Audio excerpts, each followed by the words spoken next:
Assalamualaikum warahmatullahi wabarakatuh. Hello everyone, how are you? Before that, I would like to introduce myself. My name is Hanifah Salamah from Class 2A English Study Program. Today I have a grammar lesson for you. We're going to conquer a mistake that I have made all the time. Why do we say I enjoy walking but also I love to walk? Why can't we say I enjoy to walk? Why do we say I plan to come but not I plan coming? It's all about gerunds and infinitives. And it's a talk subject.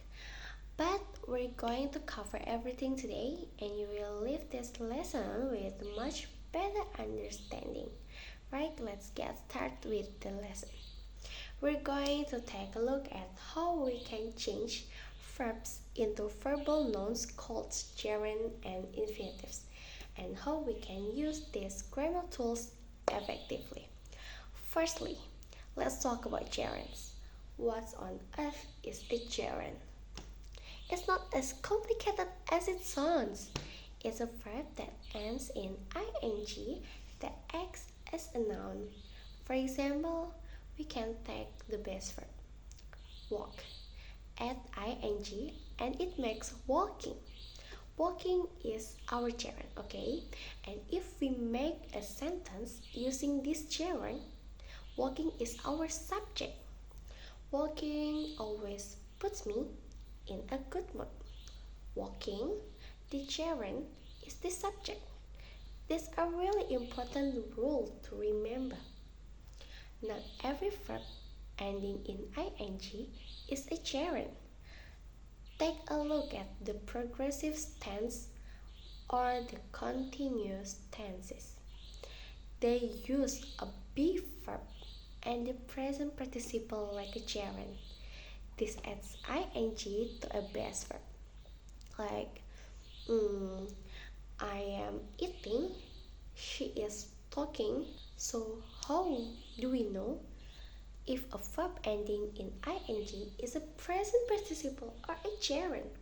Well, gerunds always act as nouns or noun phrases, never as a verb. Jenny enjoys walking. Walking is acting as an object of this sentence. What does Jenny enjoy? Walking. Take a look at these two sentences. Like Jenny enjoys walking. Jenny is walking right now. In the first sentence, we have walking as a gerund. Walking is the object of that sentence. What does Jenny enjoy doing? Walking. And in the second sentence, Jenny is walking right now. Walking is acting as a verb or part of the verb. She is walking. Be verb plus the present participle. Okay, enough about gerunds. Let's move on to the infinitives. I also said that we use infinitives to create verbal nouns, and infinitives are simplest form of a verb. To make an infinitive, we simply place to in front of the base verb. Infinitives are sometimes called to infinitives. We add to and we have our infinitive to walk. In a sentence, she expects to walk right in. Okay, we have covered the basics. Now I think it's time to look a little deeper at how we use gerunds and infinitives. Let's start by looking at how we use them in similar situations. Firstly, let's look at them as objects of a sentence. The basic forms of a sentence in English is subject plus verb plus object. When a gerund comes before the main verb in a sentence, it will act as subject of that sentence. You saw this in the example I used earlier. Walking always puts me in a good mood. Walking is the subject of that sentence. I can replace walking with a noun and the subject will still make sense. Harry Potter always puts me in a good mood. Let's have a look at few more examples.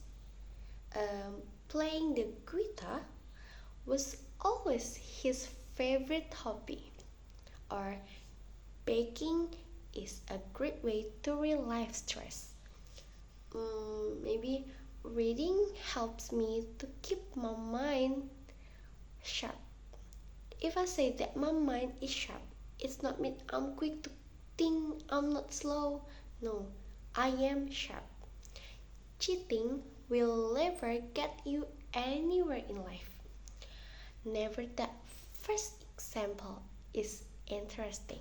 Can you see that I underline playing and the guitar? That's because the gerund there is used as part of a noun phrase. We could make baking part of a noun phrase by saying baking a cake is a good way to relieve stress. Using gerunds as the subject of a sentence is pretty straightforward, but using two infinitives as the subject of sentences is slightly different. When we use an infinitive as the subject of a sentence, it can sound extremely formal, almost like you are writing in the style of Shakespeare. It can sound quite fancy. And if that's what you are going for, then use all of the infinitives you like. It sounds natural for me to say, singing gives me great pleasure. But if I say to sing give me great pleasure, it doesn't sound wrong. It just real formal and posh and slightly old-fashioned. As always with English, there are exceptions, and we do use infinitives as the subject of sentences when we are giving instruction or giving directions, or we are quoting someone, or when we are giving a dictionary definition. For example, to cook properly, place the first fish skin side down or to get there. To take the bus to the high street and then cross the road. Okay, now we're going to the good bit. This part is really going to help you make some quick fixes. We're going to talk about using gerunds and infinitives after certain verbs. Now some lovely verbs allow you to use either a gerund or an infinitive after it. She had sleeping late. She had to sleep late. Both work beautifully. We prefer eating at home. We prefer to eat at home. They started working on the project at school. They started to work on the project at school. Eat, sleep, work. These are all fine. They allow the use of both infinitives and gerund. But you can imagine what comes next. There are some verbs that only allow gerund to follow, and there are some verbs that only follow infinitive to follow. Let's take a look at the verb that allow gerund first. We have the verb consider, deny, enjoy, imagine, and suggest. When we add gerunds to these sentences, they function as direct object. He considered moving to Spain last year. Jack denied cheating on his test. Wendy enjoys watching movies at weekends. We imagine it waking up to a beautiful sunrise and then suggested bringing home a rescue dog. We can also use gerunds as this object of prepositions, meaning we use them after a preposition. Let's quickly review some common prepositions and how we can use them with gerunds.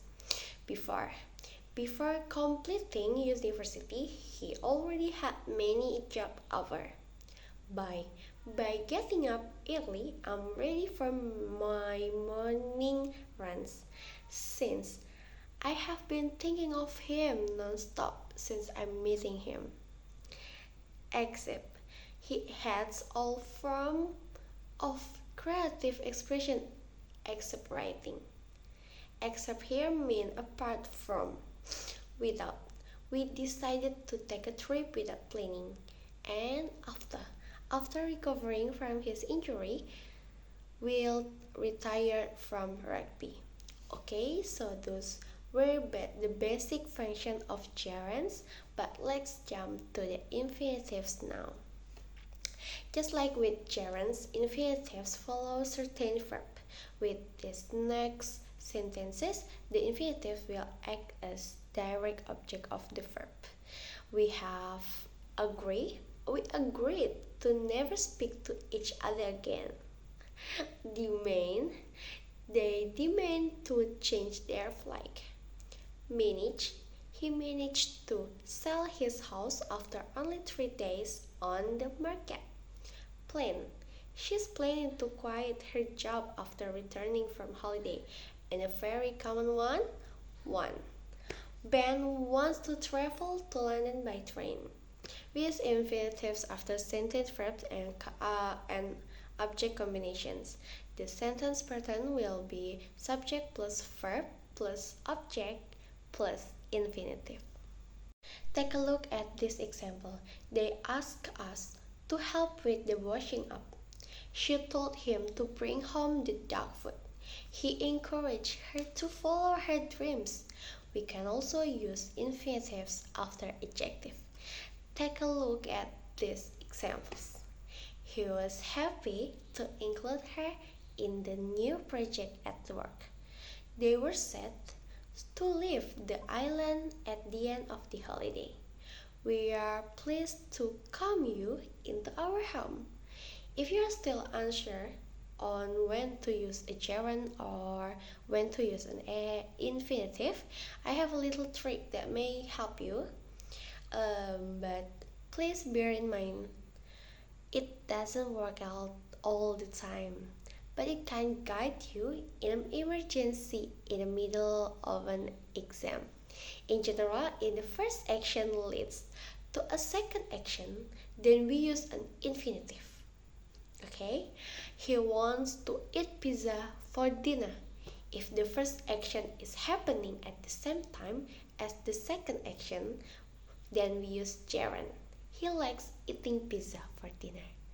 Maybe guess it. I can explain to you, and see you.